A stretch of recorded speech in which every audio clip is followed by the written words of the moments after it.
Hello and welcome to VivifyScrum Quick Tips, a video series dedicated to showing all the ways in which you can optimize your workflow using a project management tool. Here are some tips on how to use hotkeys in VivifyScrum.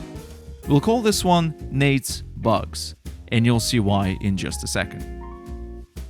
Let's say you got Nate on your team, a true bug crusher when it comes to fixing issues found by your app users. So all the urgent bugs reported by the support team are assigned to Nate, with a specific checklist. Now, let's add all those details to a hotkey.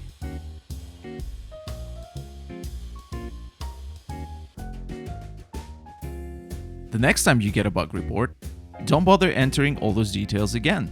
Just simply use the hotkey.